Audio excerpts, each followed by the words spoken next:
ሰላም ውድና የተከበራችሁ የሄለን ዩቲዩብ ተከታታዮች ዳጣ ድራማን እጅግ ተወዳጅ የሆነውን ክፍል 71 ይዤላችሁ ከች ብያለሁ።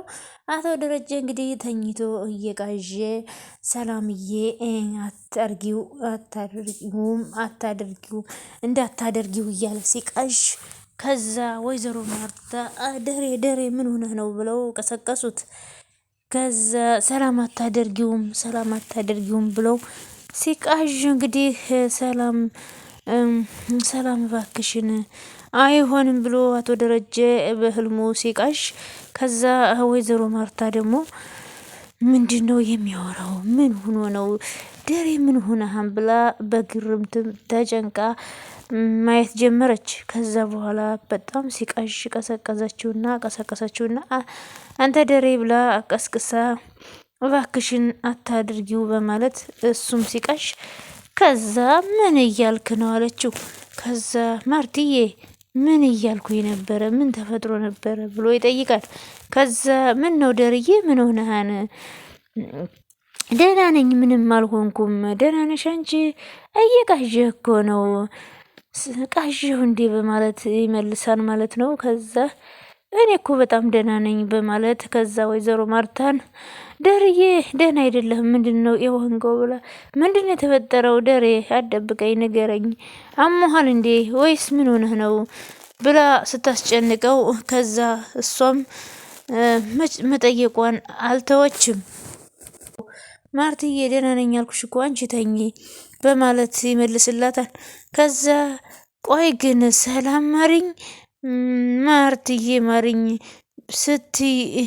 ስትል ነበረ ስትለው፣ ከዛ እሱ ደግሞ እኔ መቼም ምንም አላልኩም ብሎ ራስሽ እኮ ነሽ እየቃዥህ ነው ያልሽኝ፣ እየቃዥህ ሆነ ነው ማርቴ በቃ ተኝሆ ብሎ ማርቲን ይዞ አስተኝቶ እቅፍ አድርጎ፣ ከዛ እሷ ደግሞ ቀና እያለች እያየች ይህ ሰውዬ ምን ሆኗን በማለት ከእሷ ጭንቀት በላይ ወይዘሮ ማርታም ከአቶ ደረጀ በላይ መጨነቅ ጀመረች።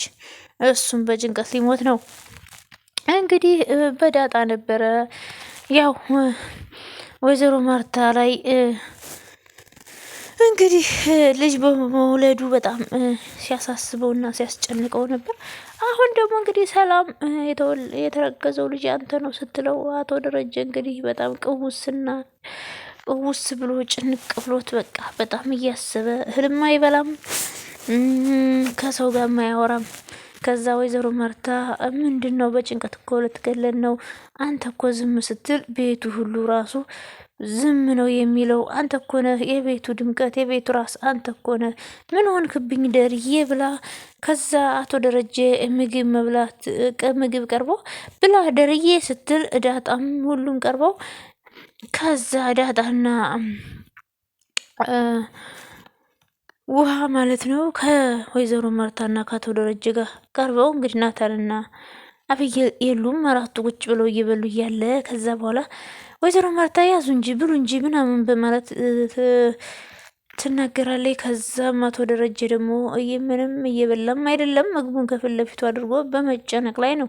ከዛ ወይዘሮ ማርታም እየተመለከተች አቶ ደረጀን ቆይ ግን ምን ሆነ ነው ደሬ ለምን ምግብ አትበላ? ምግብ እኮ እየበላህ አይደለም፣ ከኛ ጋርም እያወራህ አይደለም፣ ቆይ ግን አንተ ሰው ምን ሆነ ነው በማለት ትጠይቃለች። ከአቶ ደረጀ ግን ሊናገሩ አልፈለጉም። ማለቴ በቃ ለመናገርም በጣም ከባድ ሆኖባቸዋል። ቢናገሩ ወይዘሮ ማርታ በድንጋጤ የምትሞትባቸው ነው የመሰለው። ምን ላድርግ እንዳልናገር? ይህቺ ሴትዮ ጸጥ ብትል ልጆቹን ያለና ላስቀራቸው አይደል እንዴ? እኔስ የምወዳትን ሚስቴን ላጣት አይደለም ወይ? ዝም ብዬ እንዳልቀጥል በጭንቀት ልሞት ነው። ምን ማድረግ አለብኝ በማለት እንግዲህ ብቻውን እያብሰለሰለ ይገኛል። ዳጣም ብትጠይቀው መናገር አልፈለገም። ናታንም እንደዛው ማለት ነው። ከዛ ወይዘሮ ማርታ እየበላችሁ ምናምን ሲሉ፣ ከዛ ግን እሱ እየበላ አይደለም። ከዛ እሺ እንዳጣየ ብሉ እንዴት ነው በማለት ሙያ በደንብ እየለመድሽ ነው? ያው በደንብ እየሰራው ነው። የኔ ጉረኛ ታዲያ አጣጥሞ መብላት ብቻ አይደለም አስተውሎ መስራትም ያስፈልጋል። እንዴ እማዬ እዚህ ላይ እኮ እኔ ጨው የጨመርኩት አለች። ወይ አንቺ። ከዛ ወይዘሮ ማርታ ከዳጣ ጋር እየተሳሳቀች አቶ ደረጀ ግን ምግቡን እየበላ አይደለም። ከዛ ደሬ በማለት ትጠራለች። ምግቡ እኮ እየቀዘቀዘ ነው ብላ እንጂ አለችው። ብሉ እናንተ። እሱ ግን ጭንቅላቱን ይዞ እየበላ አይደለም። ከዛ ውሀዬም እንግዲህ በጥያቄ ስታጣድፈው ከዛ ዳጣ ደግሞ በቃ ተዩ በቃ በማለት ትናገራለች። ግን እኮ ማሚዬ አባብዬ የማይበላው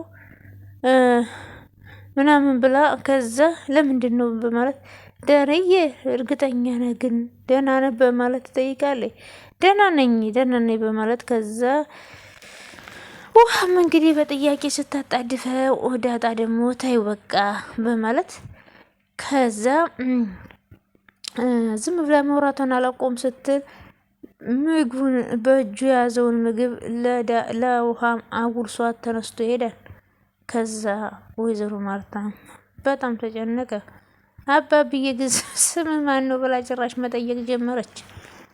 ከዛ አንቺው ትሽ ያለሽ ውሀዬማ ታያት ምናምን ብላ ወይዘሮ ማርታ ግን እኮ ማሚዬ አባዬ እኮ ዝም አለ ምንም አያወራም ስትል ከዛ አቶ ደረጀም እንግዲህ በእጁ የያዘው ምግብ ለውሃ እያጉርሶ ከተቀመጠበት ተነስቶ ሲሄድ ወይዘሮ ማርታ አንተ እኮ ምግብ አልበላህም፣ ቆይ ግን ምን ሆነህ ነው እንዴ?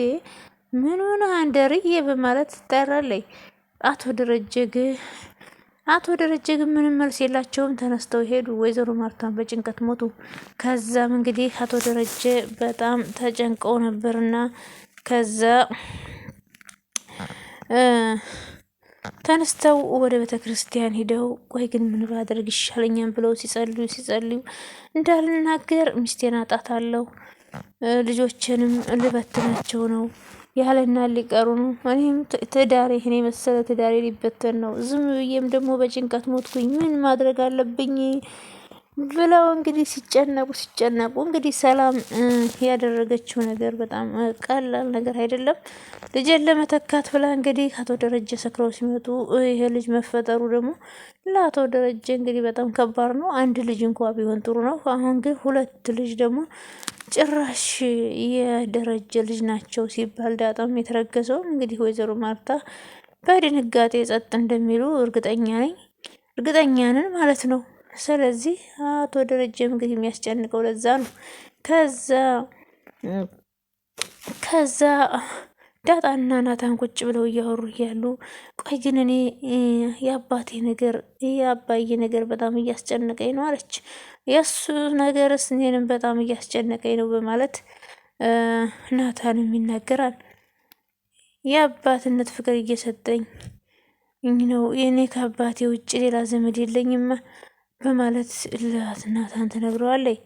አባቴ ውሃ የቢ ብቻ ናቸው ዘመዶች፣ ሌላ ማቀው ዘመድ የለኝም፣ አክስት አጎት ምናምን የሚባል ዘመድ የለኝም፣ ሁሉ ነገር የአባቴ ብቻ ነው።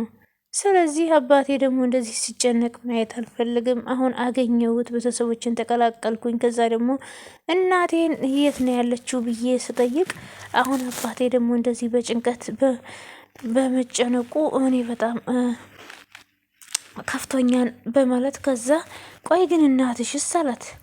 አንተ ቆይ ግን ሁል ጊዜ ነው እንዴ እናቴን የምትጠይቀኝ? ቆይ ስለ እናቴ አትጠይቀኝ በማለት ትመልሳለች። እንግዲህ ሰላም እና ልጇ ዳጣ እንደሆነች አውቃለች። ግን ዳጣ እናቷ ሰላም መሆኗን አቶ ደረጀ አልተናገሩም ማለት ነው። ስለዚህ እናቴ የት ናት እያለች ሁል ጊዜ እናቴ ደህና ናት ወይ በማለት ትጠይቃለች። አቶ ደረጀ እንግዲህ ሲጨንቁ እያየች እኔም ሁለተኛ አልጠይቅም፣ በቃ አባዬ ተው ነገሩን እርሳው ትላለች። ከዛ ናታንም እንግዲህ እናትሽ የት ናት ማን ናት በማለት ሲጠይቃት ከዛ በቃ ተይው ዳጣ አትጨነቂ አባዬን ያወራዋለሁ፣ አንዳንዴ እኮ ሞራል ይገርመኛል። ምን ነው አላት። አይ ናታን አሁን አንተ አባዬን አውርተ አሳመነ ደስተኛ ልታደርገው ነው? ለምንድን ነው የማላደርገው? አባዬ ጋር እኮ ችግራችንን በደንብ ነው የምናወራው። አባዬ ደግሞ የማይፈታው ችግር አለ ብዬ አላስብም። ችግሩ ከኔ ወይም ከማዬ በእኔ ቢሆን ግን ከኔ እንደሆነ እርግጠኛ ነኝ ብላ ዳጣ እንግዲህ እሷ ጥፋተኛ እንደሆነች በእሷ እንደሆነ እየተጨነቀ ያለው መስሏታል። ግን እሱ እየተጨነቀ ያለው ጭራሽ በአዲሱ ልጅ ነው ማለት ነው። እንግዲህ ይህንን ሁሉ ማንም አያውቅም። የሰላም ልጅ እንግዲህ ያው የተረገዘው ማንም ናታንም ዳጣንም ሁሉም አያውቁም። ሰላም እናቱ ደረጀ ብቻ ናቸው የሚያውቁት። ስለዚህ በእኔ ምክንያት ከሆነ እኔ ወደ መጣሁበት እሄዳለሁ። አባቴ እንደዚህ ሲጨነቅ ማየት አልፈልግም ስትል ዳጣ ከዛ ናታን ደግሞ ኧረ አንቺማ አትሄጂም፣ አባዬ የሚያይፈታው ችግር የለም። እኔና አባዬ እኮ ተወያይተን ችግራችንን እንፈታለን። ስለዚህ አንቺ የትም አትሄጂም እያላት ነው። አንቺ የትም አትሄጂም በማለት እንግዲህ በጣም ነው የሚወዳት ማለት ነው። እማዬን ፈርቷት ነው። በቃ እስኪ ዳጣ እሞክራለሁ እዚህ ቤት ከማዬ ቀጥሎ አባዬ ልናግዘው የምንችለው እኔና አንቺ ብቻ ነን በማለት የመልሳን። እውነት ነው። አበየል ወሬ ማመላለስና ወሬ መጎርጎር ነው እንጂ አባቷን የምታግዝ አይደለችም። አቶ ደረጀም አብዬ መታ አባዬ ምን ሆነ ነው እንደዚህ የተጨነቀው ግን ምን ሆነ ነው ብላ ስትጠይቀው ከዛ ቆይ ግን እኔ ችግር ቢደርስብኝ ልታግዚኝ ትችያለሽ ወይ ሲላት እኔ እንጃ በማለት ትጠይቃለች። ግን እኔም ብታጭኝስ የምትጎጁ ነገር አለ? እኔ አሁን ምን ለምሳሌ እኔ ብሞት ኧረ ለምን ትሞታለህ አለች። ከዛ ግን እኔም ብታጭኝ የሚጎልብሽ ነገር አለ ወይ ሲላት አዎ የሚጎልብኝ ነገር አለ፣ ሁሉም ነገር ባንተ ነው እንደ ማለት እሷ እኔ እንጃ በማለት አይ አንቺማ እኔ ልታግዥኝ ሳይሆን ለወሬ ነው የመጣሽው ምናምን ብሎ በቃ ተይው ብሎ ትቷት ተነሳ። እንግዲህ አብዬል አባቷን እኔ ምንም አይነት ችግር ቢገጥመኝ ከጎኔ ነህ ሾይ ሲላት አዎ ከጎኔ ነህ ማለቴ ከጎንህ ነኝ ማለት ነበረባት። ከዛም ደግሞ ግን እሷ ሁል ጊዜ ሌላ ጥሩ ነገር ሳይሆን ተንኮል ነው የምታስበው ማለት ነው። ከሷስ ዳጣና ናታን በጣም ነው የሚረዱት አቶ ደረጀን ማለት ነው። እንግዲህ አብጌል እንደዚህ ናት ማለት ነው። ከዛም እንግዲህ ሁለቱ ቁጭ ብለው እሺ እኔ አብጌል የለችም ብላችሁ አፍላፍ ገጥማችሁልኛል በማለት እንግዲህ ዳጣንን ከመቀመጫው አስወጥታ አስነስታ እሷ ተቀመጠኝ እዛ ውሃ እየመታ እንግዲህ እየሮጠች ከተቀመጡበት መታ ስትቀመጥ አብጌል በጣም ተናደደኝ። እንግዲህ አብጌል ከዳጣ ጋር ናታንን ስታየው በጣም ነው የምትናደደው። ዳጣንን እንግዲህ ልትደበድባት ነው የምትደርሰው። ሁለተኛ ከዚህ ቦታ ዳጣ ከናታን ጋር ቁጭ ብለሽ እንዳላይሽ ዳጣን ምናምን ብላ በጣም አስፈራርታት እሺ አልቀመጥም ብላት ዳጣም ትታት ሄደ። እንግዲህ አብዬል ስራዋ ሁሉ እንደዚህ ነው ማለት ነው። ለማንኛውም የምወዳችሁና የማከብራችሁ ውድ ቤተሰቦቼ ላይክ እና ሼር ሰብስክራይብ እያደረጋችሁ ቻናሌን አሳድጉልኝ። ላይክ ሼር ሰብስክራይብ ያደረጋችሁ ደግሞ ከልብ አመሰግናለሁ። በያላችሁበት ሰላማችሁ ብዝት ትርፍርፍ ይበልልኝ። አመሰግናለሁ ውድ ቤተሰቦቼ። ባይ ባይ።